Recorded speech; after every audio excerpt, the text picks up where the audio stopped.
Entre los más frecuentes están los adenomas serosos y mucinosos y el teratoma quístico maduro. Aquí está la clasificación histológica por la OMS, que básicamente los divide en tres, en los tumores superficiales del epitelio y estroma, que aquí se vuelven a subdividir en tumores serosos, mucinosos, en tumores de células transicionales, y de aquí hay varios tipos, aunque vamos a ver el tumor de Brenner. En las células germinativas están los teratomas y también hay tumores de los cordones sexuales estroma. La clasificación es mucho más, pero solo puse los que vamos a ver en esta presentación.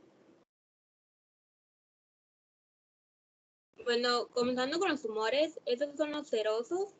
Estos son unos quistes uniloculados, tienen una pared fina, usualmente están llenos de líquidos serosos y están formados por células mesoteliales que se asemejan a los que revisten las trompas de Falopio. El 20% de estos tumores son bilaterales. De estos, el más frecuente es el cistoadenoma, que 10% va a ser bilateral, 70% se considera benigno, del 20 al 25% maligno, y va a tener de un 5 a un 10% de potencial de borderline, de malignidad.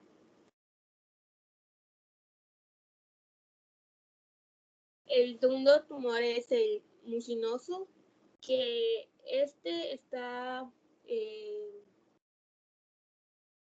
tiene moco y su pared es más gruesa. Está formado por células que se asemejan al epitelio endocervical, endometrial o intestinal. Usualmente estos tumores alcanzan gran tamaño y con frecuencia son multilobulares y bilaterales. Estos representan menos del 10% de los tumores benignos. Están revestidos de epitelio cilíndrico que tienen pues mucina. Y acá hay una foto de tumor ovárico mucinoso, que pues como pueden ver está mucho más grande que el anterior. El tumor de Brenner, está formado por células transicionales a las de la vejiga, es pequeño, sólido, usualmente es benigno, contiene abundante tejido fibroso y en un 33% de los casos contiene elementos mucinosos.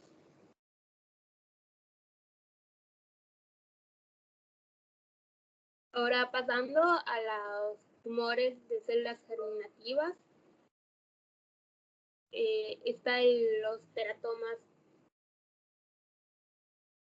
Estos pues provienen de una sola célula germinativa, por lo que su contenido puede ser de cualquiera de las tres capas, ya sea del ectodermo, mesodermo o endodermo. Tera pues significa monstruo, y en su contenido de estos tumores se puede encontrar cabello, grasa, huesos, dientes. Y es considerado el tumor benigno del ovario más frecuente. En la edad que se puede encontrar es de los 25 a los 50 años. El 10 al 15% de estos son bilaterales y su tamaño usualmente es menor a 10 centímetros.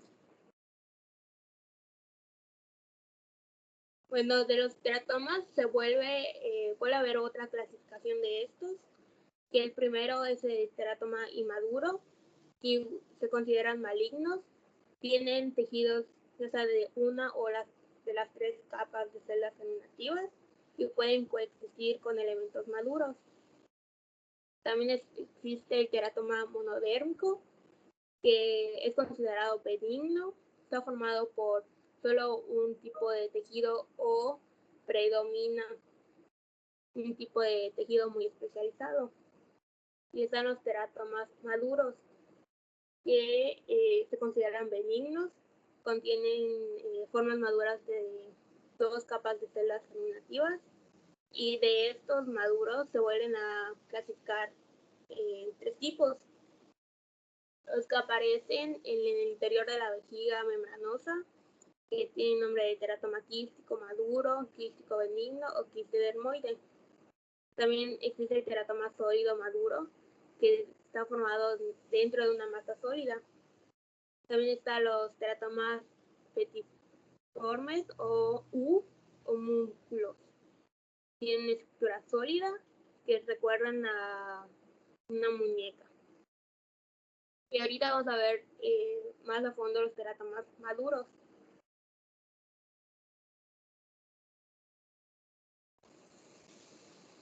Bueno, estos se consideran abarcan del 10 al 25% de las neoplasias ováricas. 60% de estos son benignos, tienen un crecimiento lento, su tamaño va a ser entre 5 a 10 centímetros, 10% de estos son bilaterales y su característica típica es que hay un crecimiento que se le llama protuberancia de Rogzinski, tapón dermoide, proceso dermoide, membrana dermoide o rudimento embrionario. Tiene elementos ectodérmicos y también está revestido de epitelio escamoso queratinizado.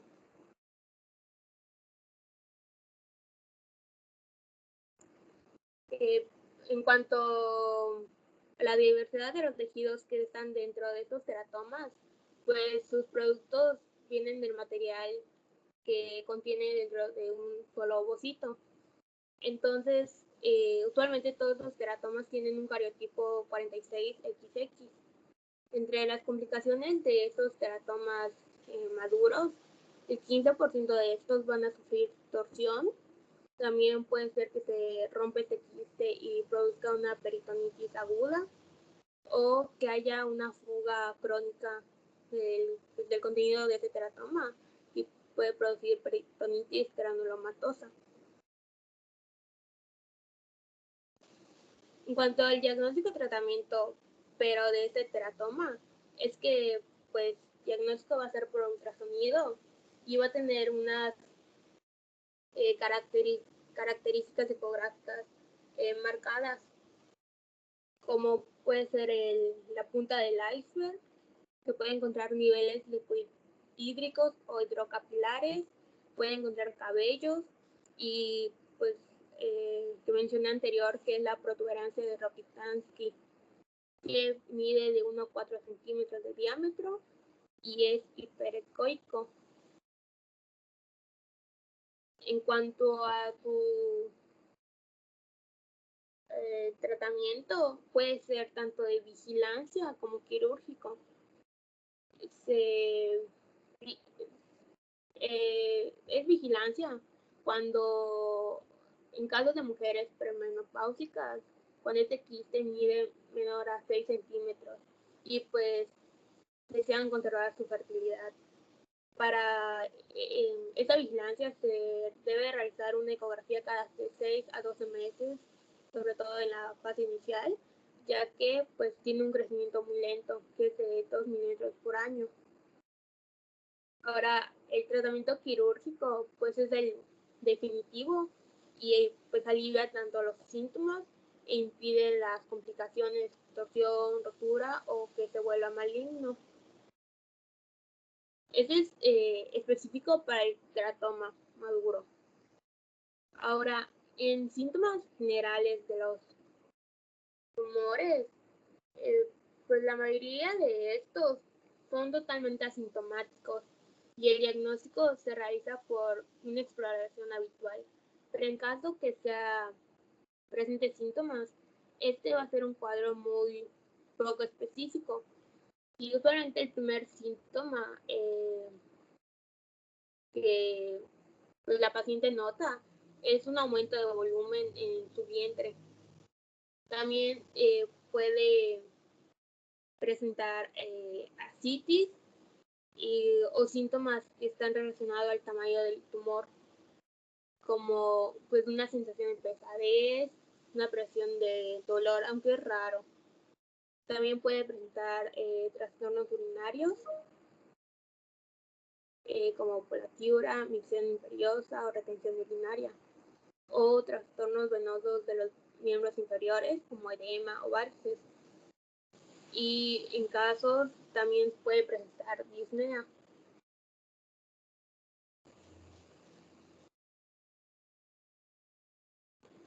Entonces, como el diagnóstico pues puede ser por exploración habitual,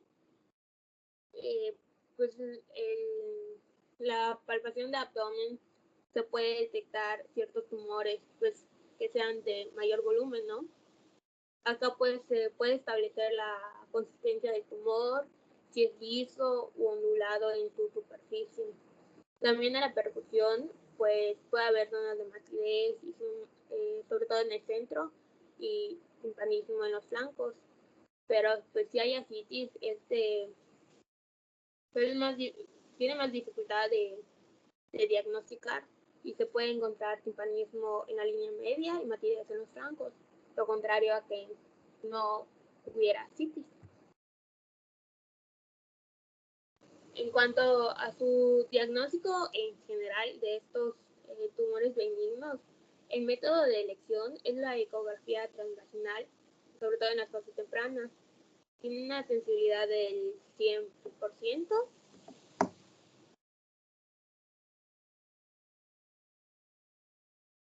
Pero también existen otros tipos de pruebas diagnósticas, como por ejemplo ultrasonido por Doppler, que pues esto aumenta y mejora la especificidad por la resistencia vascular. También se puede optar por la paroscopía, sobre todo en los casos de inicio, en las fases iniciales. Iniciales no, incipientes. Incipientes. Sobre todo para... Entendí que también cuando tienes no muy bien el diagnóstico. Un diferencial. Bueno, aquí algo bien importante. Si se dieron cuenta, hasta ahorita en lo que vamos, los tumores desafortunadamente, de manera temprana, difícilmente se van a diagnosticar porque las pacientes van a llegar, según los signos y síntomas que nos mencionó su compañera, van a llegar por signos y síntomas realmente incipientes, de vías urinarias o de estreñimiento o de retención urinaria, cualquier alteración gastrointestinal, inclusive náusea, vómito, ¿no? Y entonces ya cuando tocamos el abdomen es precisamente porque esos síntomas ya son por compresión. Entonces ya encontramos tal cual una tumoración. La presencia de ascitis, a menos de que fuera tensión, no nos permitiría hacer el diagnóstico, pero si no, nos permite hacer el diagnóstico, y además ya teniendo ascitis ya es un marcador para pensar que pudiese o no ser limítrofe el tumor, o ya ser un tumor mixto o un tumor maligno. Entonces, su compañera dice, para el diagnóstico, el ultrasonido transvaginal es el método de elección. En etapas iniciales hasta un 100%. ¿Cuánto sería una fase temprana? Tú que leíste el tema, ¿cuánto te permite el ultrasonido transvaginal en tumoraciones de qué tamaño o hasta qué tamaño y por qué la vía transvaginal?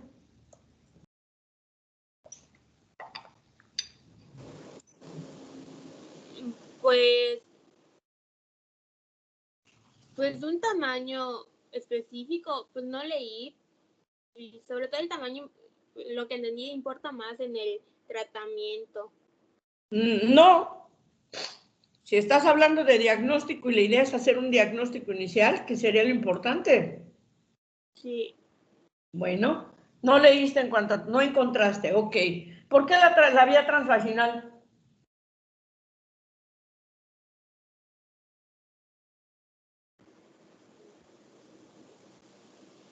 ¿Alguien de los que leyeron?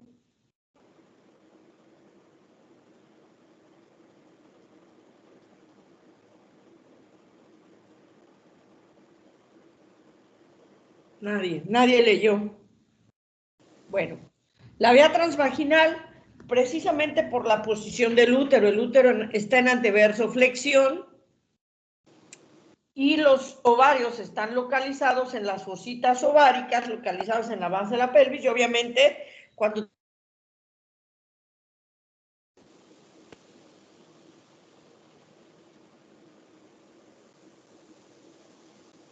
mientras que si lo hicieras vía abdominal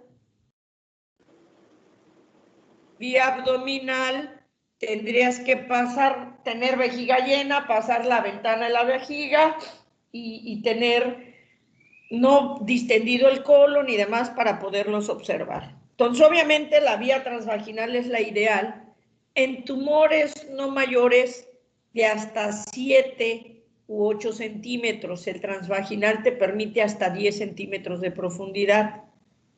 Un tumor de más tamaño o que rebasa ya la sínfisis del pubis, que va más allá de la cavidad pélvica, ya no nos sirve de nada el transvaginal, ya el ultrasonido vía abdominal es mejor. Ahora, sumarle, sea transvaginal o abdominal, pues claro que es ideal porque vas a ver las características en cuanto a neovascularidad y algunas otras que nos pueden indicar benignidad o malignidad, sobre todo en ese sentido para diferenciar. La resonancia, al igual que la tomografía, sería para verificar el grado de compromiso que puede tener con otros órganos. Resonancia magnética realmente no hacemos, se llega a hacer tomografía, pero cuando son quistes ya considerados malignos, asociados con otros estudios, por ejemplo, con marcadores, más que para los benignos. Y el CA125, ningún marcador de los que vamos a ver ahora es específico. Sí se asocian más con ciertos tumores, pero ninguno es en realidad directamente específico para alguno. Lo que sí es que, bueno, tiene cierta fiabilidad el CA125 para malignidad, sin embargo, en endometriomas también puede aumentar sus resultados. Y la tomografía con emisión de positrones, pues sería fantástico, pero solamente en un tercer nivel y tampoco, por lo menos en nuestro país, se ocupan para quistes benignos. La laparoscopía como diagnóstico en casos incipientes, aquellos en los que puedes llegar a ver un quiste, aunque sea multilobulado, pequeño, decides que no sea quirúrgico, lo tratas conservadoramente y después vuelve a repetir, o quitaste uno y se repite otro, o el manejo en una etapa de la vida no ha tenido una respuesta adecuada, o en aquellos endometriomas que retiraste y ya hay algún otro, bueno, la laparoscopía, sobre todo cuando hay quiste endometriósico, porque lo que hay que descartar en realidad es endometriosis, pues sí se puede hacer una laparoscopía, inclusive para tomar una biopsia y hacer diferenciales. Directamente. Cuando hablamos de endometriosis, el diagnóstico ideal, además del clínico, donde la dismenorrea es desde el inicio la menarca y es totalmente incapacitante y se asocia a infertilidad además, el ideal es una laparoscopía de primera vista para poder estadificar, se da manejo y luego se hace un second look, es decir, nuevamente una laparoscopia para una reclasificación y o algún otro manejo quirúrgico. Entonces, aquí lo difícil con las tumoraciones, en todos sentidos de las benignas, es que la paciente se acerca cuando ya tiene signos o síntomas agregados, a menos de que haya una torsión del quiste, va directamente por eso, pero la gran mayoría va por sintomatología abdominal difusa. Y la confunden primero con infección de vías urinarias, con algún trastorno intestinal y muchos otros antes de llegar al diagnóstico de un quiste. Sobre todo si no se le hace una exploración y o un ultrasonido pélvico, pero bueno, de eso vamos a hablar más adelante. Continúa.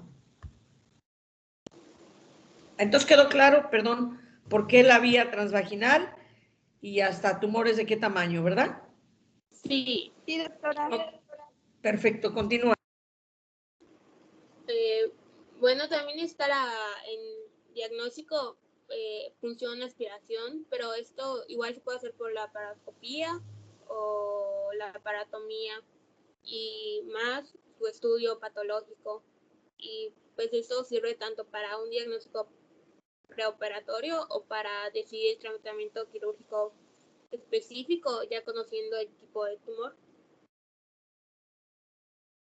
Bueno, aquí cabe aclarar que solamente para decisión quirúrgica en un transoperatorio cuando hay alta sospecha de malignidad o cuando ya sabemos que es maligno, porque entonces se llama una cirugía, una rutina de ovario con eto, significa que estás haciendo la cirugía, tomas una muestra y la mandas directamente al patólogo en ese momento para que te dé un resultado y decidas qué hacer. Y obviamente después vas a tener el confirmativo más adelante, porque además la técnica para evaluar el tejido es distinta. ¿Alguien se acuerda, José Eduardo, qué características tiene la toma de una muestra transoperatoria?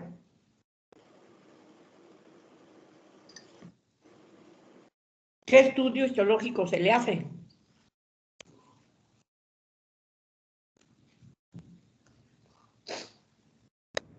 No, la verdad no, doctora. Bueno, la pregunta específica, ¿fijas la muestra o no la fijas?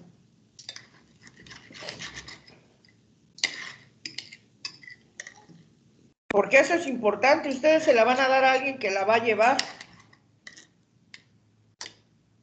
Y si ese alguien no sabe, ustedes tienen que saber dar la indicación de cómo se lleva la muestra. ¿Alguien que se acuerde? Doctora, ¿no mencionó que dependía de fijador que se utilice?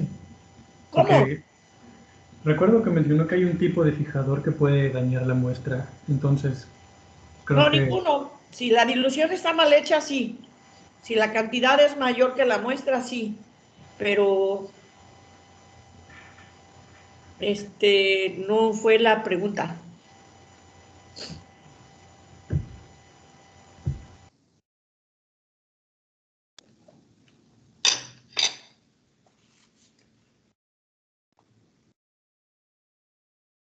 A nivel intrahospitalario siempre se usa formol.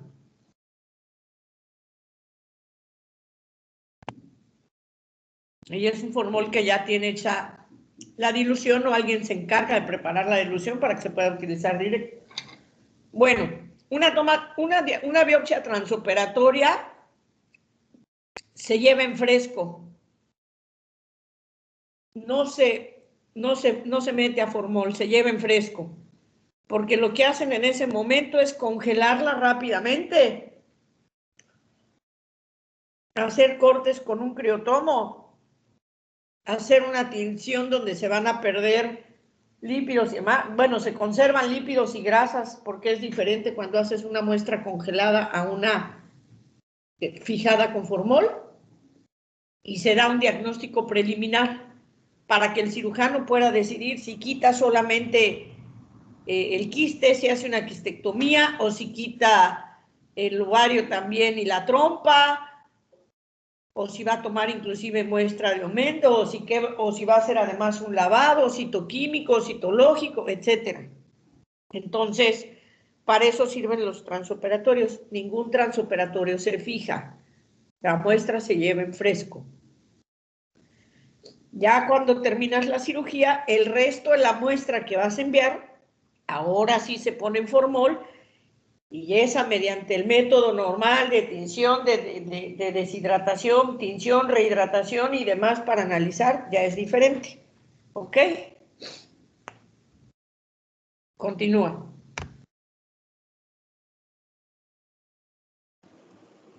Bueno, en la ecografía, este es importante porque debe reportar ciertas características como el tamaño, si es multilobulada, la ubicación, la extensión, si es unilateral o bilateral, el posible origen, el espesor del tabique, la presencia o no de excrescencias, componentes internos del tumor, y las características del borde regulares o irregulares, y la presencia de metástasis intraabdominales. Ahora, según la guía, los datos que reportan la ecografía que sugestivos a malignidad son los quistes múltiples, imágenes sólidas, presencia de ascitis, lesiones bilaterales y la presencia de metástasis en áreas adyacentes. Igual en la guía hay un índice de riesgo de malignidad. Sí, dame un segundo. Además de este índice de riesgo de malignidad, obviamente, de acuerdo a las características, además de, no me cambies las diapos, además de lo que mencionó su compañera como características ultrasonográficas, el grosor de la pared, un grosor menor de 0.5 es benigno, mayor de 0.5 es malignidad, presencia de septos también es diagnóstico de malignidad, que son de los que más podemos estar buscando, o aumento en la vascularización, que esos no los tiene mencionados en su cuadrito. Entonces, normalmente septos, trabéculas, paredes gruesas, porque puede ser multilobulado, como dice ahí, pero puede ser multilobulado porque sea mucinoso y va a ser benigno. Y obviamente si son septos y trabéculas nos habla de áreas de engrosamiento. Entonces es bien importante que cuando nosotros pedimos un ultrasonido para evaluar una tumoración pélvica, en este caso tumor o quiste ovárico, el radiólogo pues tenga la amabilidad de reportarnos todo esto. ¿Por qué? Porque eso nos puede dar perdón, altamente indicios de que se trate de una tumoración ya sea benigna o maligna, y la importancia es para poder decidir el tipo de manejo, ¿de acuerdo? Y además ya existe esta tablita de índice de riesgo de malignidad que guardará relación no solo con ultrasonido, sino aquí si la mujer o no está en su etapa perimenopáusica o menopáusica, y los resultados del CA-125, pero este ya es más específico para mujeres arriba de los 45 años. Y se hace precisamente porque es la etapa de mayor riesgo de cáncer de ovario. Sin embargo, no significa que no se pueda dar en etapas tempranas y de los diferentes tipos de cáncer. ¿De acuerdo? Y aquí, sí, doctora, importante, porque cuando hablamos de tumor, decimos tumor y no decimos si es benigno o maligno. Entonces, cuando hablamos de los tumores más frecuentes, el tumor más frecuente ovárico es el epitelial. Y ese epitelial puede ser benigno o maligno. Ya después, si hablamos de los tumores benignos, ya su compañera mencionó cuál puede ser más frecuente. Y de los malignos vamos a hablar también cuál es el más frecuente, pero además también por edad, unos son más frecuentes que otros. Continúa. Bueno, pues la tablita es el índice de riesgo de malignidad que se puede encontrar en la guía. Hay tanto 1 como el 2, pero pues, se recomienda el uso de la 2. La puntuación se saca tanto por las características del ultrasonido, el estado menopáusico y los valores de K125, que la normal es hasta 35. Entonces, básicamente se multiplica y un valor mayor de 200 indica alto riesgo de malignidad. Y es un CA-125, no K, CA-125. Sí. Ahora, las características ecográficas de probable benignidad es que sea un tamaño menor a 5 centímetros, que sea unilateral, que su pared sea lisa, delgada y regular, ausencia de tabiques o que estos sean menores de 3 milímetros de grosor, que tenga una buena delimitación del tumor, ausencia de ascitis, contenido anecoico y que no haya áreas sólidas y que la lesión sea homogénea. Eso, contenido anecoico, significa que no tiene ecos en el interior y que puede ser líquido, generalmente un cistoadenoma, y la consistencia de estos es retinente. ¿Alguien sabe qué es retinente?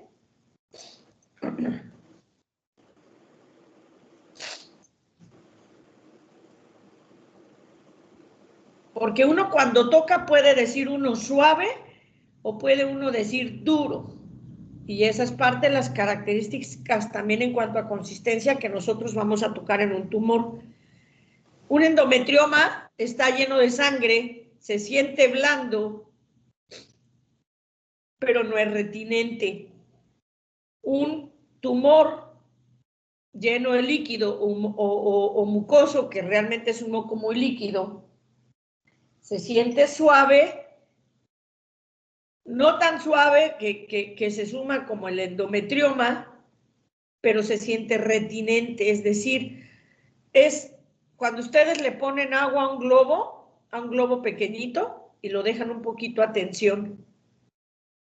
Inclusive el globo antes de romperse rebota. Entonces tocan, está suave, pero les rebota la presión del agua. ¿Sí? Ese es el ejemplo. A eso se le llama retinente. Doctor, ¿es como que pusiera como presión o algo así? Resistencia, perdón, como que pusiera resistencia. Sí, o sea, lo tocas y sí está blando, pero te avienta a tu mano la presión del agua o la presión del contenido. A diferencia del endometrioma, que lo sumes y sí está blando, pero no tiene resistencia. Y un sólido, pues lo tocas y está duro, ¿no? Sí. Entonces, a ese tipo de resistencia se le llama consistencia retinente. ¿Quedó claro? Sí, doctora. Continúa. Bueno, doctora, no sé si ayer específicamente hablaba de esa puntuación del sazón para saber si es benigno o maligno. También se utiliza. Hoy día también se utiliza. Y pues este score de ultrasonido tiene una sensibilidad del 100 y una especificidad del 83. Aquí da una puntuación del 1 al 5 y evalúa tanto la estructura de la pared, el grosor de la pared, si existen o no septos y su tamaño, y pues las características del ultrasonido. Y bueno, en la tabla de la izquierda está la teoría y la tabla derecha sería cómo se ve. Entonces tenemos que lo normal sería de 1 a 4. Se considera... Más que normal, acuérdense que en un corte bidimensional, que es el ultrasonido normalmente, vamos a ver el ovario y vamos a ver folículos. El ovario es una glándula que está produciendo folículos y están creciendo, están madurando. Y algunos se están atrofiando, entonces nunca lo vamos a encontrar anecoicos, ¿ok? Pero la diferencia es que estos folículos, a lo que mal llaman muchos radiólogos, muchos médicos, quistes funcionales, porque un quiste ya no es algo funcional. Estos folículos funcionales, eso sí, están en diferentes tamaños, porque están en diferente etapa de evolución. Entonces, cuando los califican y los caracterizan, porque pues van a llegar varios hasta ver uno dominante, pueden alcanzar este tipo de evaluación una puntuación de 1 a 4. Entonces, no es que si a lo mejor un quiste con otras características, pero que no alcance mayor puntaje va a ser normal, no, sino evalúan que siempre va a haber un cierto número de puntaje, pero es parte de la función normal o folículos funcionales del ovario. Entonces, de 1 a 4 no hay nada anormal. De 5 a 8 ya piensas entonces en un tumor benigno, sea o no funcional. Es decir, si a un quiste que está provocando una anovulación, sea, perdón, poliquistosis ovárica, que nos esté hablando de un síndrome de ovario poliquístico, o sea, de un cistoadenoma o algún tumor mucinoso o algún otro tumor, pero que sea benigno. Y después de 9 puntos, ya la sospecha es que sea altamente maligno. Y del lado derecho, pues ven las variables ecográficas de ejemplo para más o menos entender cómo serían los ejemplos de estas presentaciones y puntuaciones. Continúa. Bueno, en marcadores tumorales está el CA-125. CA. CA-125. Es el único marcador útil pues en el protocolo de estudio de tumor ovario con sospecha de malignidad. Sus valores predictivos positivos son más altos en mujeres postmenopáusicas que premenopáusicas. Entonces, si hay una elevación de este marcador tumoral en mujer postmenopáusica y con tumor, pues hay una alta sospecha. Este marcador no es indicado en mujeres premenopáusicas con diagnóstico de un quiste simple sin datos de malignidad, ya sea por clínica o por ultrasonido. En pacientes jóvenes con un tumor pélvico y datos de malignidad, también se tiene que hacer un estudio genético. Entonces, en las mujeres menores de 40 años se debe medir tanto la deshidrogenasa láctica, la gonadotropina clorhídrica humana. Cuando en mujeres menores de 40 años con una presencia de tumor pélvico complejo o mixto, porque pues, por la posibilidad de que sea un tumor de células germinales. Entonces vean cómo, a pesar de que en particular el CA-125 es muy buen marcador, solamente es cuando hay sospecha de malignidad. Entonces, a veces a todas las mujeres que encuentran adolescentes y demás, que quiste, pídanle todos los marcadores. Pues el CA-125 en realidad no nos va a servir y estamos desperdiciando ahí un recurso. Sirve en la posmenopausia porque su valor predictivo es muy alto de acuerdo a su concentración para señalar malignidad. Antes, en realidad, como les dije, puede ser por sufrimiento intestinal, puede aumentar, por endometriosis puede aumentar, y no nos va a ser muy claro como dato o marcador útil de malignidad. Más que nada, sobre todo si nos dicen quiste simple, y en esta parte va a ser importante la descripción ultrasonográfica y los hallazgos a la exploración física. Los diagnósticos en realidad a la hora de los tumores, siempre y cuando pues, lo hagamos de manera correcta, son casi siempre clínicos y ultrasonográficos. Ya determinaremos si es maligno o benigno. Y en mujeres jóvenes siempre, pues sí, alta asociación con tumores que vengan de las capas germinales. Puede haber tumores de las 3 capas del ovario, pero obviamente fuera del epitelial, las otras 2 son importantes, y ahí es donde nosotros estamos obligados a pedir tanto DHL como alfa-fetoproteína, gonadotropina y hormona gonadotropina coriónica, que vamos a ver, y en ocasiones antígeno carcinoembrionario. Vamos a ver cómo, insisto, aunque no son marcadores 100% específicos de algún tumor, sí tienen una elevación más frecuente en ciertos tipos de acuerdo a la capa de la cual provengan y son orientadores. Entonces ahí va a ser bien importante ponerles atención.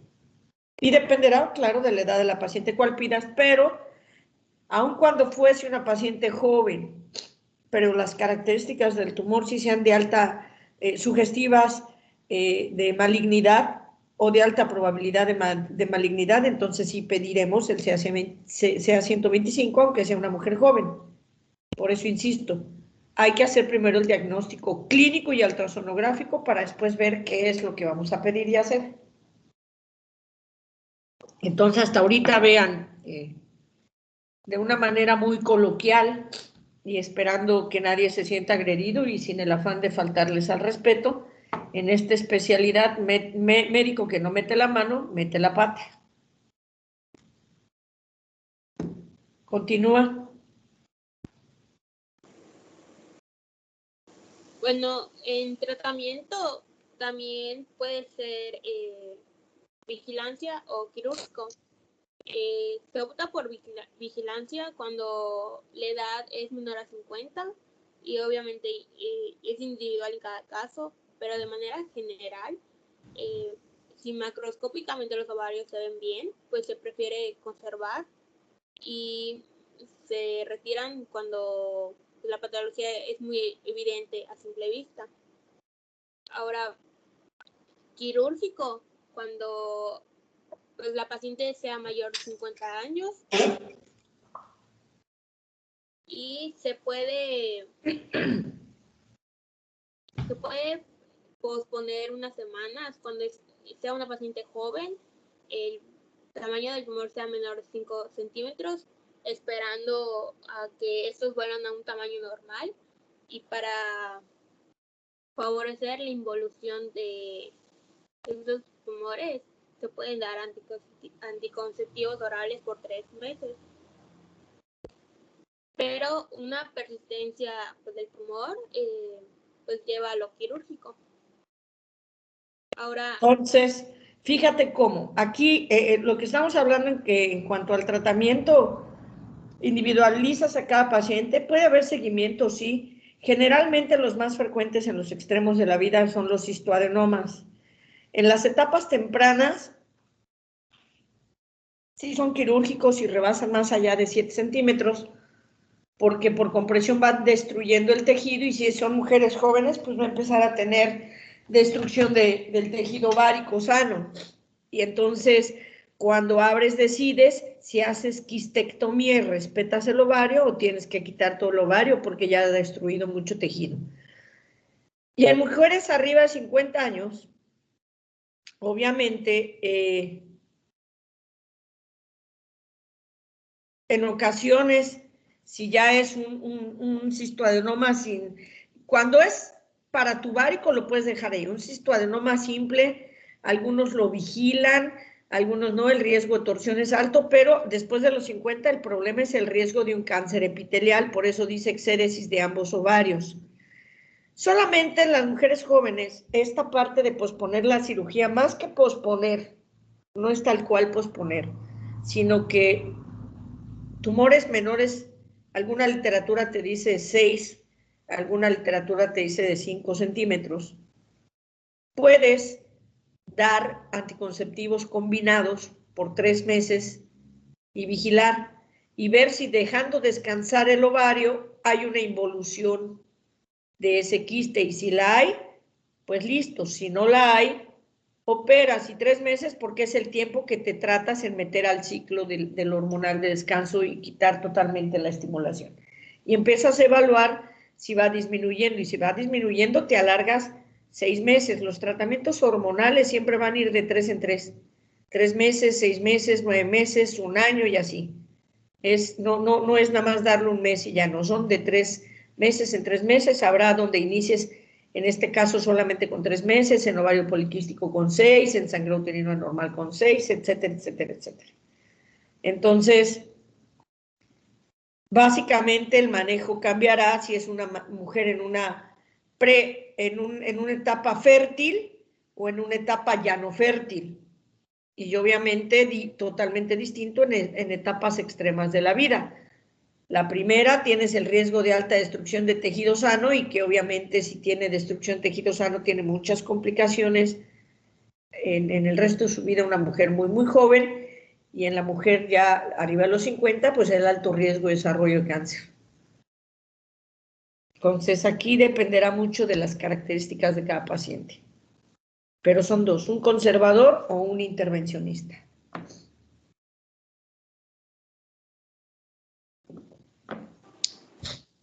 bueno, en tipo quirúrgico existen 3 tipos de intervención.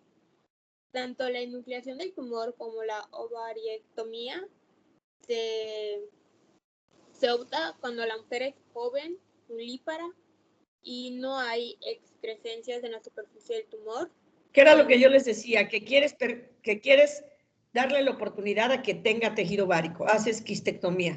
solamente el quiste y dejas parte del tejido. Hasta con un 10% de tejido ovárico que dejes va a haber función. Y dependerá si la mujer es muy joven o no ha tenido hijos, ¿verdad? Obvio, si es maligno, aunque sea joven y no haya tenido hijos, a lo mejor lo vas a tener que quitar. Lo inconveniente cuando haces este tipo de cirugías es que puede volver a darse un quiste. Sí.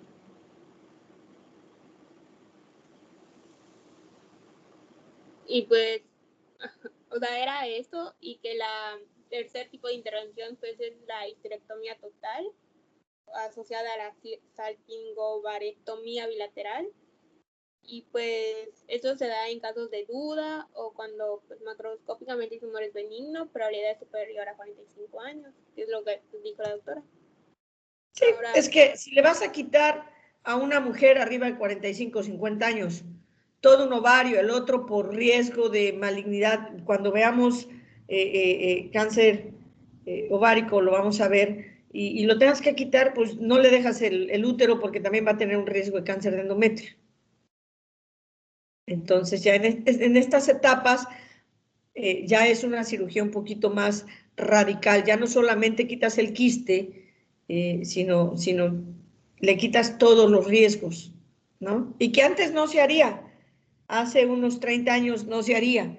Hoy día se sabe que por el alto riesgo que puede haber de desarrollo de cáncer, pues es mejor quitar, no dejarle factor de riesgo a esa mujer. Entonces ya la abriste, aún fue benigno, pero ya tiene 48 años, ya no va a querer más hijos, le quitas todo.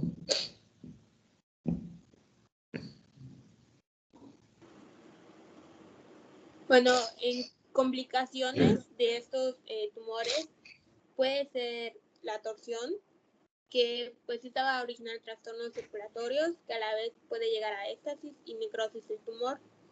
El síntoma cardinal va a ser el dolor, puede ser agudo, subagudo, y puede ceder espontáneamente o puede persistir acompañado de vómitos, náuseas y taquicardia. Usualmente la temperatura va a ser menor a 38 grados centígrados y va a haber una leucocitosis moderada. Otra complicación puede ser la citis, que se ve, o sea, es de cualquier tumor ovárico, pero es más frecuente en fibromas, tumores de Brenner, tecomas y tumores de la granulosa. Y cuando se asocia a un hidrotórax, pues es el síndrome de Meigs. Ahora, otra complicación es la infección, que es poco frecuente y se asocia a la torsión. Es más frecuente en los quistes dermoides y pues se presenta con dolor, náuseas, vómitos, fiebre y leucocitosis. También puede ocurrir una hemorragia cuando se rompe un quiste y ocurre pues, una hemorragia intraperitoneal, o puede ser en el interior del quiste por una rotura de uno de sus vasos. Hay dolores asociados a síntomas de shock, puede ser espontáneamente o la fiebre puede persistir. Bueno, y en la última diapositiva solo puse criterios de referencia de primero a segundo nivel, sea con ginecología oncológica u oncológica, para valoración, diagnóstico y tratamiento pacientes con un tumor pélvico, que debe ser enviada con estudio de ultrasonido abdominal y o endovaginal y con biometría hemática con cuenta plaquetaria. Pues porque Perfecto. Obviamente, aquí si ustedes evalúan a su paciente en su centro de salud cuando estén de pasantes y ven que tiene el tumor, si ahí tienen la posibilidad de adelantar los exámenes, obviamente el ultrasonido y y si tienen posibilidad de marcadores y esté indicado, pues marcadores. Cuando el ultrasonido tal cual ya les da una alta sospecha de malignidad, pues obviamente solamente al menos una BH y enviarla lo más pronto posible a la unidad para que pase a valoración, ya sea por gineco o por oncogíneco, para que se le pueda dar el manejo.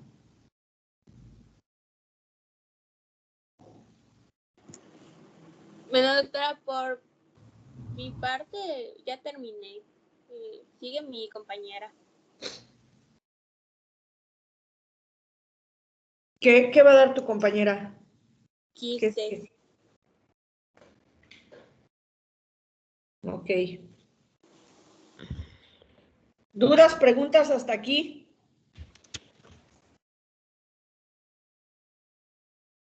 ¿Nada?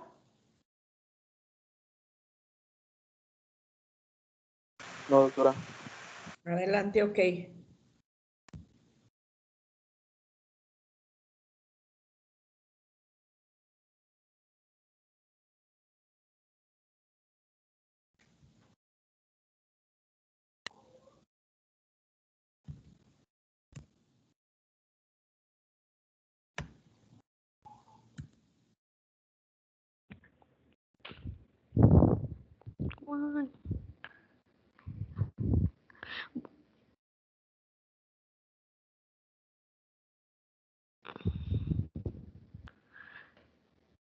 Buenos días, ¿ya se ve la presentación? Sí. Ok. Bueno, vamos a comenzar con la segunda parte del tema, que son los quistes ováricos. Y bueno, pues tenemos que en los ovarios se pueden formar, las masas son un hallazgo muy frecuente, pero como ya vimos anteriormente, tienen alrededor del 85% son de carácter benigno. Y la mayoría de los quistes que se pueden encontrar son de carácter funcional. Ahorita vamos a ver a qué se refiere esto. La incidencia entre la aparición de estos quistes puede ser de entre los 20 a los 44 años y de acuerdo a su origen histológico se pueden dividir en neoplasias quísticas de ovario o por perturbación hormonal, que es cuando se forman los quistes ováricos funcionales. Y pues en la mayoría de estas pues apariciones no es suficiente con la clínica, con el cuadro clínico para poder detectar qué tipos son, sino más bien recurrimos a otros métodos como la imagenología que vamos a ver más adelante. Y estos quistes generalmente tienden a obligarnos a extirparlos ya que pueden causar síntomas o afecciones y la posibilidad de evolucionar a cáncer. Vamos a ver un poquito para entender algunos conceptos que vamos a ver más adelante, cómo ocurría lo que era la foliculogénesis, porque es muy importante para saber cómo es que aparecen estos, a base de qué se forman los quistes. Tenemos que, pues... Bueno, primero un folículo funcional y después un quiste, ok. Ah, bueno, sí, un folículo. Sí, entonces...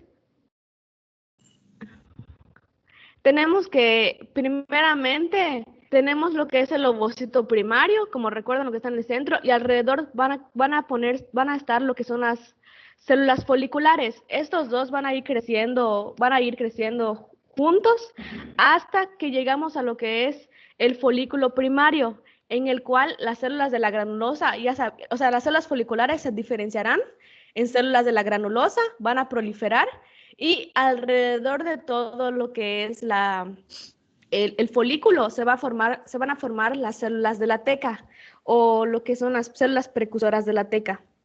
Cuando ya vaya madurando lo que es el folículo, vamos a encontrar lo que es el folículo secundario.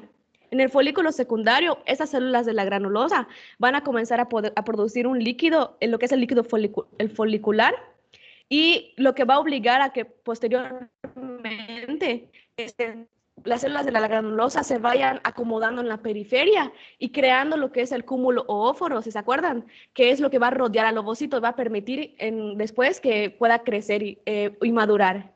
Pero y lo importante aquí... acuérdate que más que la formación del cúmulo óforo, va a ser la formación del antro. Entonces hay una etapa preantral y una etapa antral, y precisamente esa es la parte importante que le da esa zona anecoica. La cantidad de líquido folicular que forma un antro enorme y que obviamente si si ese folículo al final no rompe, como lo tienes en tu siguiente imagen, se sigue acumulando líquido, líquido, líquido, líquido, líquido en ese antro, para después formar entonces un quiste, y que como todavía contiene células, si rebasa cierto tamaño, como todavía contiene células de la granulosa y de la teca que producen hormonas, por eso les mal llaman quistes funcionales. Sí, sí, gracias, doctora, por aclararlo. Sí, de hecho, el antro es lo que va, como dice la doctora, donde se va a acumular líquido. Y lo que posteriormente, bueno, también un dato importante es que alrededor de lo que es el folículo vamos a tener la diferenciación, si recuerdan, en la teca interna y teca externa. Y es muy importante, ahorita vamos a ver por qué en las siguientes diapositivas. Esta parte está muy vascularizada, igual tiene vasos linfáticos, pero la interna, sobre todo, que es epitelial, está llena de vasos sanguíneos que van a ayudar a la nutrición también de lo que es el folículo. Y bueno, ya dijo la doctora que una vez que este folículo que no se rompe llegará a lo que es bueno, en este momento ya será el folículo de Graf, que ya está en su maduración. Y si no se rompe, posteriormente formará lo que es el quiste, pero si se rompe, recuerden que una vez que la hormona luteinizante realice lo que es la ovulación, salga el ovocito, lo que queda como vestigio será lo que es el cuerpo amarillo, y el cuerpo amarillo también permanecerá de unos 10 a 12 días. Y este cuerpo amarillo también puede provocar un tipo de quiste, que es lo que vamos a ver más adelante. Entonces, además aquí cabe la pena agregar que esta parte esquemática que su compañera les pone, les habla de un solo folículo. Pero cuando evaluamos nosotros un ovario para hablar de que tenga una buena reserva, hablamos de que por cada ciclo, generalmente, empiezan a evolucionar para tratar de madurar de 6 a 10 folículos. Uno se vuelve el dominante y es el que rompe, a diferencia de otros mamíferos no multiovulamos, ¿verdad? Pero en ese mismo ciclo, de 6 a 10, para hablar de una buena reserva, son los que empiezan a crecer. Por eso, cuando hacemos un ultrasonido, podemos ver varias imágenes, y si el radiólogo no tiene la experiencia, o el ginecólogo o el técnico en radiología que haga el estudio no tiene la experiencia para evaluar, o desconoce esta parte de la función ovárica, pues puede interpretar como un ovario poliquístico. Y no, ¿ok? Entonces sí vamos a hablar, aquí esquemáticamente pues sí explicamos con uno y se ve muy bien, pero hay que saber que más o menos mínimo 6, máximo 10, empiezan a tratar de llegar a la evolución de folículo de Graf, y algunos alcanzan medidas muy similares, pero solamente uno domina y es el que provoca la ruptura y la ovulación. ¿Y cuánto puede llegar a medir un folículo de Graf? Creo que alrededor de 10 milímetros. No. Puede ser más o menos entre 18 lo mínimo, máximo 30, 36 milímetros. Generalmente se da entre 2 y 2.5, o sea, 22 a 24 milímetros.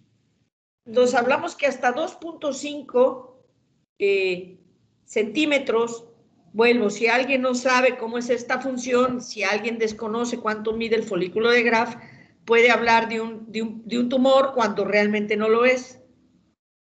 ¿Por qué cambian las medidas? Oiga, doctora, ¿por qué dice que de 22 a 24, pero que puede ser hasta 36? Bueno, a partir de 18 ya es un folículo maduro para ovular. Y puede alcanzar hasta 36 milímetros, es decir, 3.5 milímetros, ¿ok? De manera general, lo más frecuente es que entre 22 y 24 sean los que la mayoría alcanzan estos tamaños para romper y ovular. ¿En qué varía? Bueno, pueden llegar hasta 36 aquellas mujeres que han tenido problemas de fertilidad y se les dan manejos de estimulación ovárica, y se trata de buscar o un tamaño mínimo para asegurar una ovulación con un folículo maduro, o alcanzar un poquito más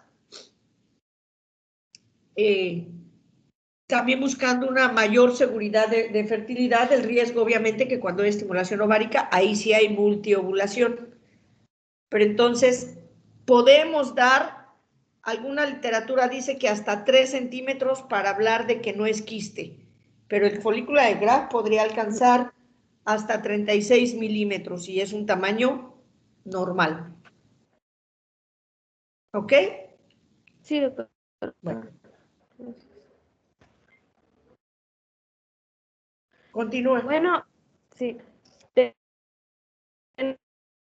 Tenemos que aún, o sea, como un quiste, pero tenemos que la angiogénesis es un componente esencial en las fases folicular y técnica del ciclo ovárico. Si recuerdan por qué hay angiogénesis, porque recordemos que la parte de la teca está muy vascularizada, entonces eso sirve demasiado para nutrir a lo que es el folículo, y tenemos que el factor de crecimiento del endotelio vascular es los que participan para poder crear la génesis de nuevas neoplasias. ¿Y qué es lo que hace el factor de crecimiento de endotelio ovárico? Su principal función es controlar la formación de nuevos vasos sanguíneos, como su nombre lo dice, sí, de nuevos vasos. Todo lo que va a hacer es realmente proveer el mayor desarrollo nutrición vascular. y obviamente pues es un coayudante en el crecimiento rápido de tumoraciones neoplásicas, por eso se llama neovascularización. Y es este factor de crecimiento endotelial, pues obviamente hiperestimulado por la alteración, no necesariamente que como tal sea causante de cáncer, ¿no? Sabemos que todos los factores de crecimiento juegan papeles determinantes en cualquier otro tipo de patología, tanto, por ejemplo, en el ovario poliquístico y en algunas otras. Pero obviamente se ven estimulados por factores alterados. Entonces, lo que va a hacer que normalmente él proporciona nuevos vasos para la evolución de las nuevas células dentro del propio desarrollo desde la etapa embrionaria o procesos regenerativos, pero obviamente cuando hay una alteración en una tumoración de una hiperplasia con una reproducción celular anormal, pues va a tratar de nutrir a todas esas células y obviamente pues participa con esa nueva formación de vasos en la nutrición de esa tumoración, ¿no? Y con un mayor crecimiento. Sí, la alteración es lo que finalmente va a producir lo que son los quistes. Y en cuanto a la sintomatología, pues va a ser un poco similar a lo que vimos anteriormente de los tumores. Ajá. Generalmente cursa asintomática. Y ya luego vamos a ver que estos quistes en su mayoría se detectan porque la mujer está haciendo algún estudio de control. Hallazgo ultrasonográfico accidental. Es un hallazgo. Así Sí. es. De hecho, le dices a la paciente, ¿por qué viene? En ginecología le dices, oiga, ¿por qué viene? Y te estira la mano y te dice, porque me encontraron un quiste. Y tú no, pero usted, ¿por qué viene? Porque me encontraron un quiste. No, señora, sin que le hayan dicho. ¿Qué síntomas tiene? Ah, no, ninguno, pero fui y me lo encontraron. En una gran mayoría. Una parte. Y la otra va porque ya creció tanto y es que siento una bola o ya no puedo orinar o ya me está estreñimiento o ya tengo reflujo o cuando hago una inspiración profunda me cuesta trabajo respirar. Y hemos sacado tumores de 20 kilos, cistoadenomas de 20 kilos, cistoadenomas de 8 litros de contenido, de 10 litros de contenido, de 20 litros de contenido. Sí, así es.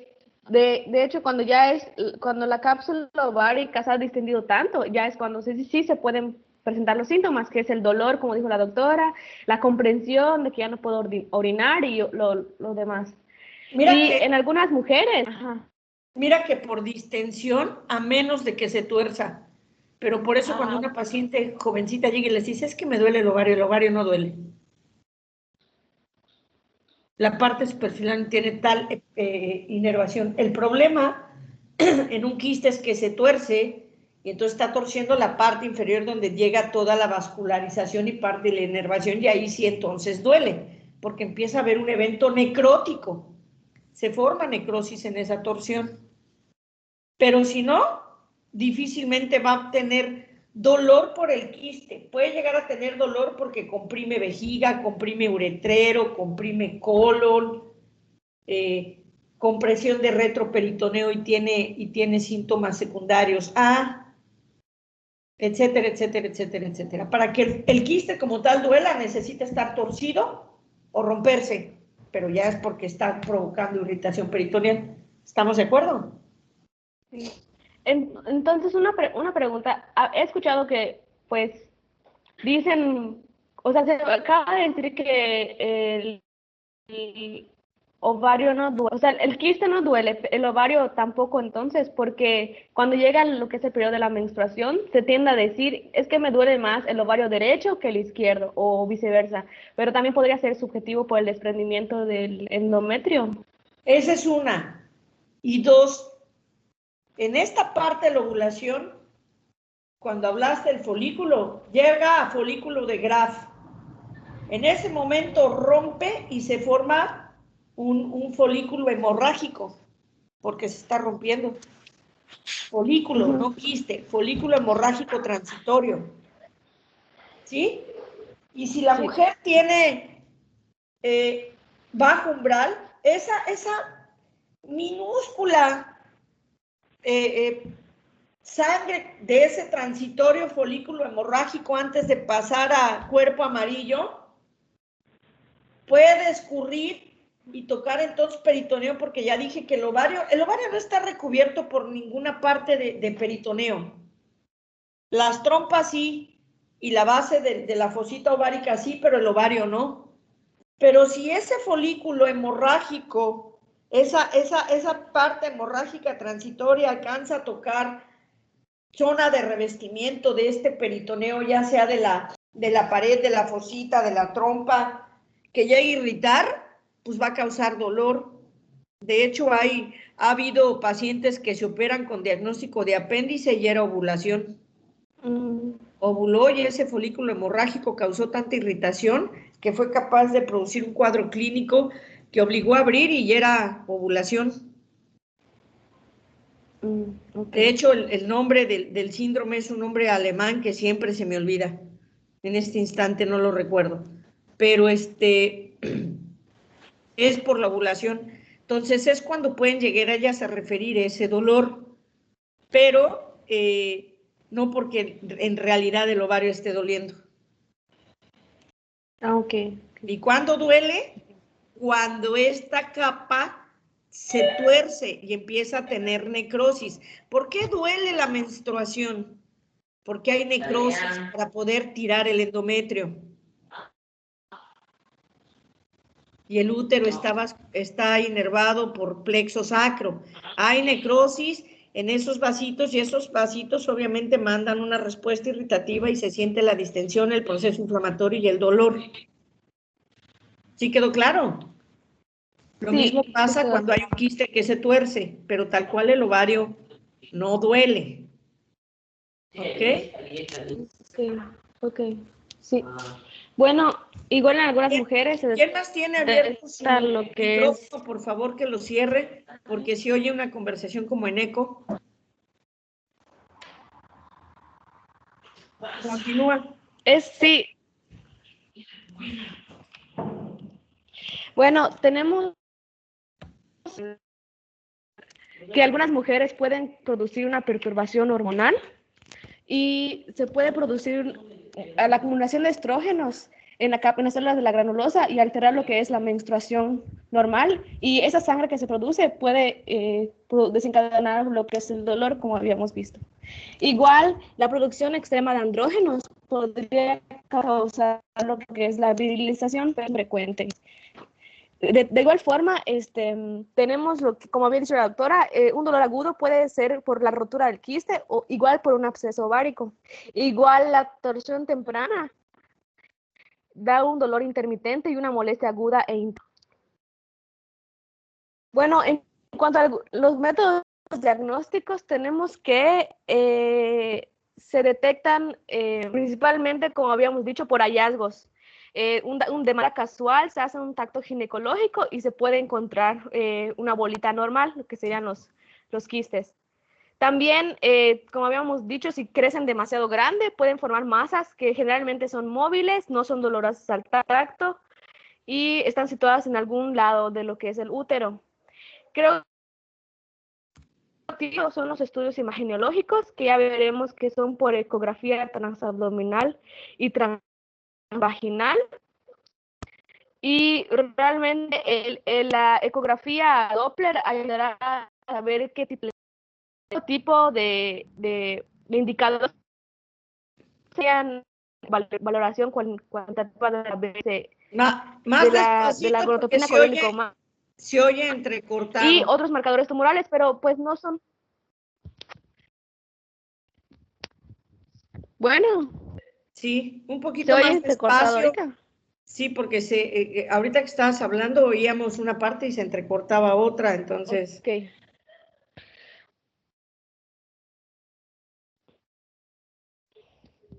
Bueno, decía que ¿me escuchan bien ahorita? Sí.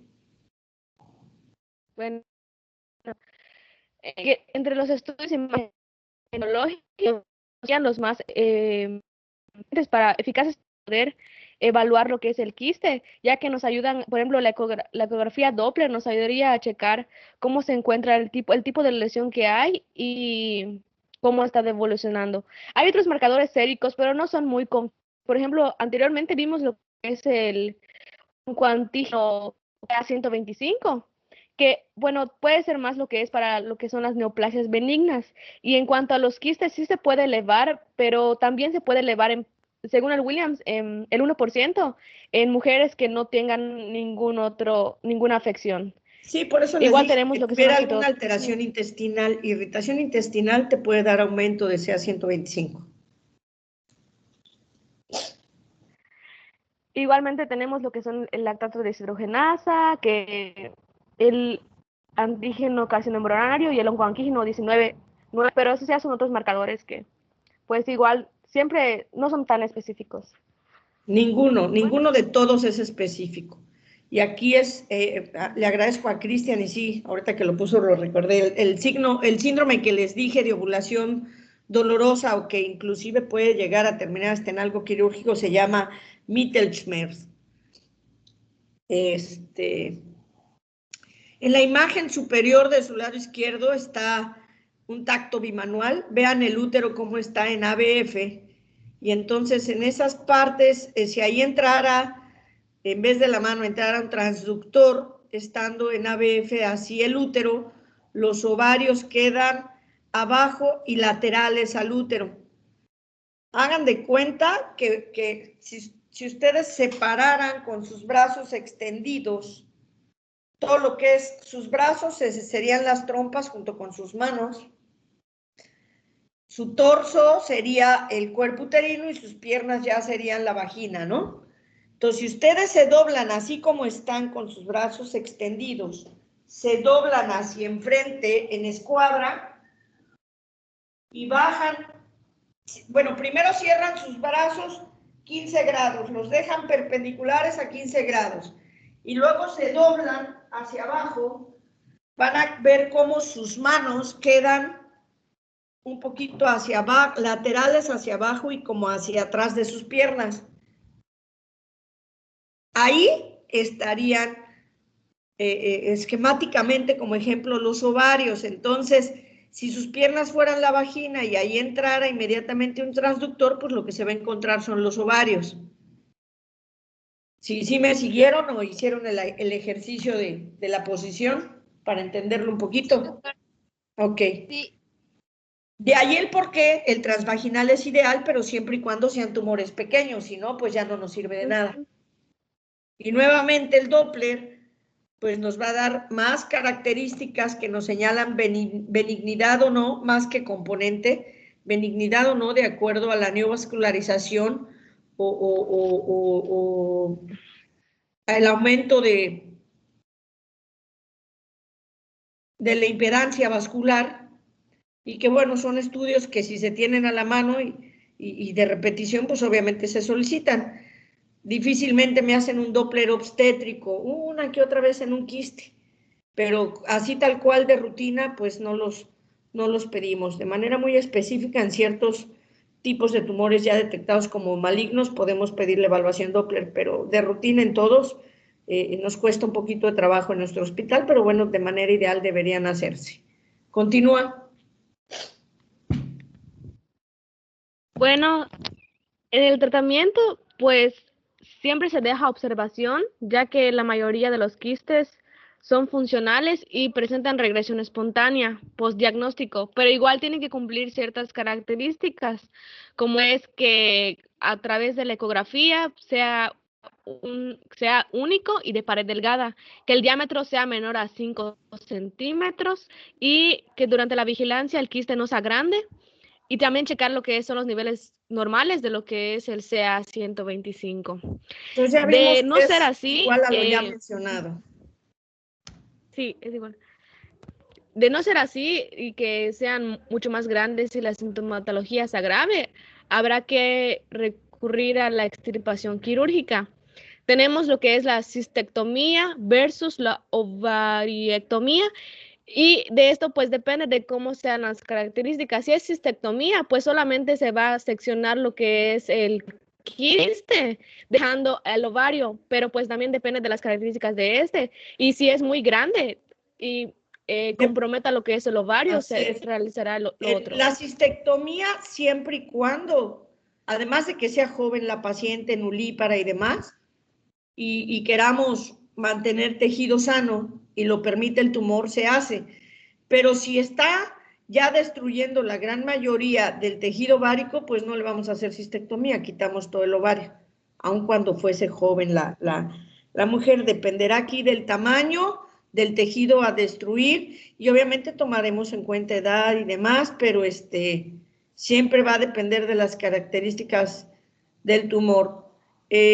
Tumores pequeños pueden hacerse por laparoscopía o minelaparotomía o laparotomía, pero en general, cuando se hace una laparotomía exploradora, porque tenemos que ver inclusive las características del quiste, a menos de que estemos seguros de benignidad, laparoscopía y aspiración para evitar aperturas abdominales, pero cuando no, es mejor la laparotomía, siempre. Y jamás, por favor, porque eso lo van a ver como error y para los que en algún momento de su vida piensen en ser quirúrgicos, no hay un libro hasta la fecha escrito de técnica quirúrgica que diga incisión de laparotomía es Pfannenstiel. No existe, señores. Y hacer una Pfannenstiel es un error técnico, un error quirúrgico y una falta de ética, porque si vemos características anómalas o alguna situación en que tengamos que extender una cirugía por haber hecho una FAN, después terminamos haciendo un ancla porque necesitamos más espacio. Entonces, siempre, aunque la mujer esté joven y el bikini, lo que sea, no hay hasta hoy descrita la laparotomía. La incisión es media infraumbilical. Por si hay necesidad de extender, puedes extenderla hasta por arriba el ombligo. Entonces, por favor, jamás no es correcto hacer una incisión Pfannenstiel a nivel de piel. Bueno, pues como ya dijo la doctora, tenemos lo que es la mini laparotomía, cuando es para quistes que sabemos que son pequeños y se hace una incisión pequeña. También está la laparoscopía, pero pues puede haber riesgo de rotura del quiste y que las células pues se diseminen. Así es. Por eso creo que, no sé cuál es doctora, ¿cuál es el que más se utiliza frecuente? Es la laparotomía. Nosotros laparotomía. No tenemos laparoscopio. Podemos hacer mini laparotomía, es decir, una incisión más chiquita, pequeñita, conservadora, si el quiste lo permite, y si no, pues hacemos una laparotomía normal o a veces hasta con extensión de la incisión si el tumor es demasiado grande. Ahora, si permite aspirarlo un poco porque es benigno, sin riesgo de ruptura ni riesgo de diseminación celular, bueno, puede hacer una incisión pequeña, aspiramos y luego sacamos la cápsula. ¿Y por qué es esto? ¿Por qué les insisto en la incisión? Porque en muchas ocasiones tiene todas las características de benignidad, si el quiste se rompe y luego nos dicen que dentro de esta parte benigna en un área focalizada tenía una parte malignidad y lo rompimos y se regó, estamos diseminando tumor o células malignas en el resto de la cavidad. Entonces, por eso en las tumoraciones ováricas lo ideal es obtenerlo completo, sin ruptura.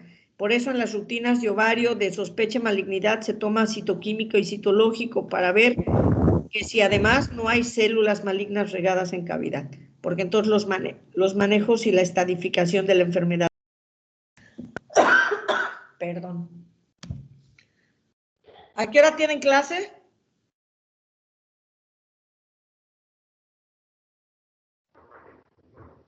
Doctora, si quiere podemos continuar un rato y ¿por qué no tenemos clase ahorita enseguida? No tiene. Bueno, nada más sería que termine su compañera porque yo todavía hoy hay supervisión y sí tengo que salir corriendo. De acuerdo, doctora. Pero hoy sí, independiente de la supervisión, como hoy me toca consulta, sí puedo verlos a las 4. Pero sí tengo que llegar temprano al hospital. Continúan. Ok. Sí, bueno, eso es un cuadro tomado del Williams, qué es lo que se debe hacer en caso de tomar, de ver ciertas ¿Cuál es características? fíjate, Ana, ningún libro, y esto es para todos, ningún libro es, como dirían coloquialmente los jóvenes, la neta. Los libros son guía.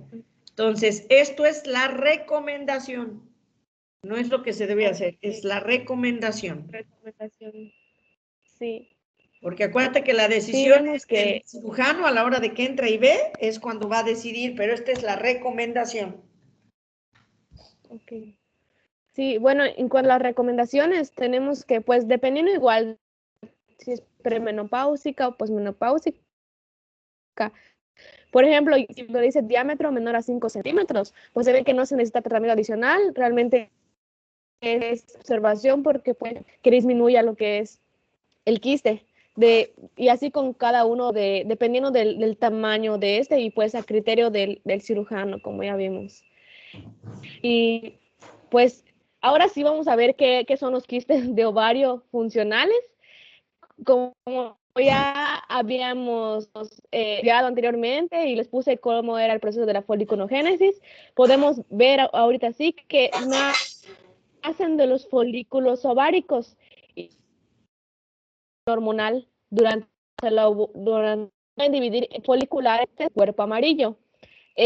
Recordemos que los quistes foliculares es cuando no se ha roto, no ovuló, y los quistes del cuerpo amarillo es cuando se rompió, pero el vestigio del cuerpo amarillo que se formó provocará lo que es el quiste por un desbalance hormonal.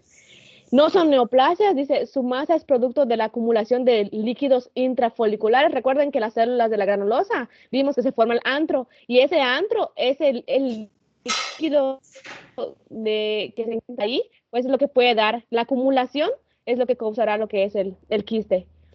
Igual, la disfunción hormonal antes de la ovulación origina la expansión, a lo que habíamos dicho, del antro, y el líquido seroso que se va a formar será el quiste. Factores de riesgo tenemos el tabaquismo, anticonceptivos progestágenos y el tamoxifeno, que es usado en lo que es el cáncer de mama.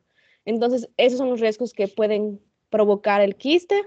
Y en cuanto al diagnóstico, pues ya vimos lo esencial es la ecografía y se van a ver, como dijimos, las lesiones anecoicas. ¿Por qué? Porque lo que hay adentro es lo que es líquido, como habíamos dicho, y las paredes van a ser irregulares. Vamos ver que es casi ovaladito, redondo, y esta es una imagen tomada por vía transvaginal, y ese es un quiste folicular con paredes delgadas. Igual ahora lo que son los quistes del cuerpo amarillo, y se les conoce como grandes imitadores. ¿Por qué? Porque pues cuando se ven en ecografía pues pueden variar mucho y de hecho se parecen mucho a lo que es el quiste folicular. Así y pues una vez que, recuerden que el cuerpo amarillo se va a romper y va a tener sangre en su cavidad, es lo que dijo la doctora, que puede doler un poco dependiendo del umbral. Y el quiste pues tiene características igual que los ecogénicas, una masa sólida, puede formarse lo que es una masa sólida. Aparece también lo que es la disposición reticular laxa, o sea, se ve el coágulo que se va a formar en la sangre que tiene por dentro, puede formarse laxa y posteriormente a la hemólisis se va a formar una línea precisa entre el suero y el coágulo que se retrae. Por lo general, cuando se hace un estudio Doppler, pues se va a ver, ahorita vamos a ver lo que es el anillo de fuego y se muestra como un anillo brillante. ¿Por qué? Por la vascularización, así como vemos en esta imagen. Se ve lo que se le conoce el anillo de fuego en lo que es el quiste por cuerpo amarillo. Y tiene paredes gruesas. Aquí vemos otra imagen. Ese anillo de fuego también es un diferencial importante porque cuando tú te llega una paciente con dolor, también hay que tomar en cuenta, ahí lo pueden ver, ahí está, cuerpo lúteo, paredes gruesas, y va a tener un anillo de fuego. El anillo de fuego también se puede presentar en embarazos ectópicos. Obviamente ya no estamos hablando en la región del ovario, pero también es un signo ultrasonográfico patognomónico de embarazo ectópico. Continúa. Okay. Bueno, estas son otras, pero ya tomadas con ecografías normales, transversas, y se puede observar igual. Pueden ver que es casi como el folículo, el quiste folicular, se parece mucho, pero el Doppler sí nos mostrará lo que es el anillo de fuego. Y por último, tenemos un quiste que es menos frecuente, que es de la teca luteínica. Recuerden lo de la teca, que es lo que rodea, la vascularización que rodea el folículo. Y se caracterizan por la luteinización e hipertrofia de la capa de la teca interna, y desarrollan a ambos lados quistes múltiples de pared uniforme y el tamaño varía de 1 a 2 centímetros. Y creo que se le llama hiperreacción, según el Williams, luteínica, pues como su nombre lo dice, puede ser causado Así es. por la hormona luteinizante.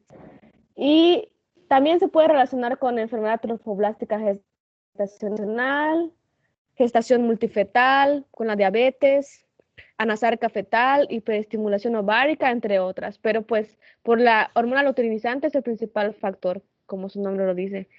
En forma típica, los quistes muestran una resolución espontánea, se pueden desaparecer una vez que se elimine esa hormona que lo produce.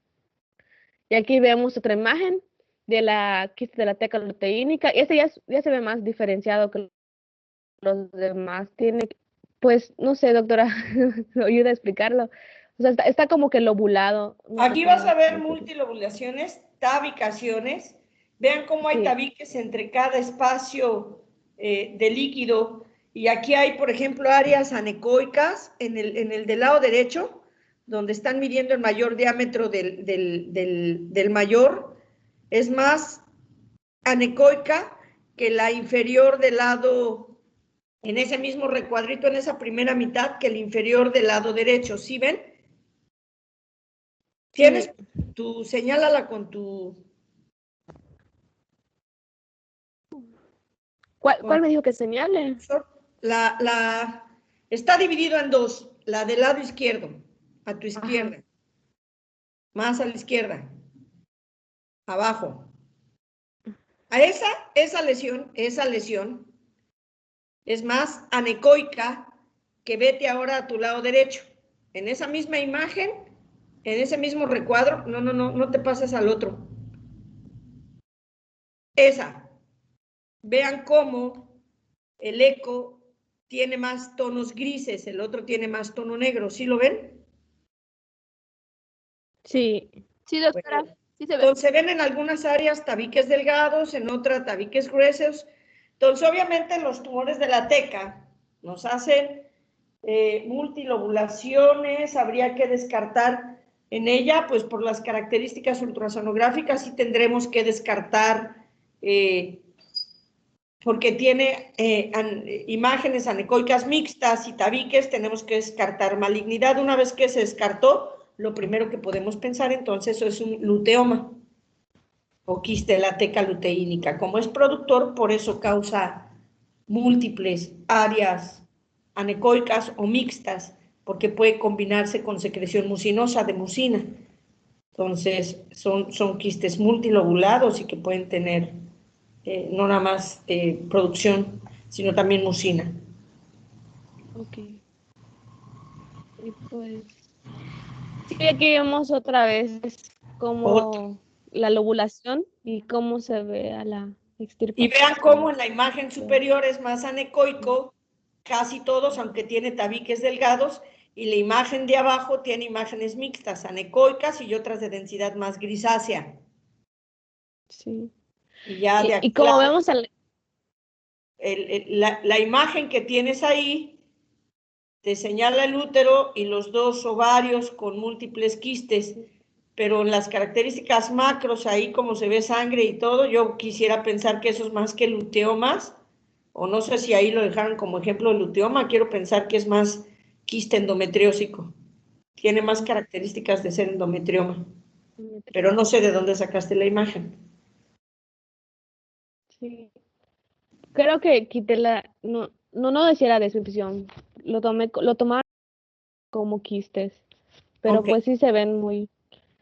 Y pues sería todo. ok. ¿Dudas, preguntas, jóvenes?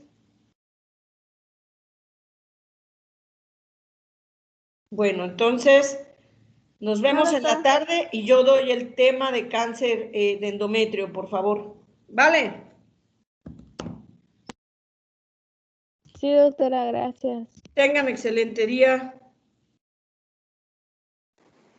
Igualmente, doctora. Y bueno, está lloviendo, esperemos que no llueva más fuerte y que no haya problemas de red, porque de repente empieza a haber la habilidad. Si hay algún problema, me avisan, por favor, sobre todo los que están por allá, por Cancún, porque creo que por allá el clima ha estado así un poquito más feo que por acá. Pero estamos en contacto. Ahorita ya empezó, por lo menos si alguien vive por acá por pensiones, ya empezó a llover otra vez. Muy bien, tengan excelente día y nos vemos en la tarde. Gracias, doctora. Bye, bye. Gracias. Gracias. Bueno, nos vemos, doctora.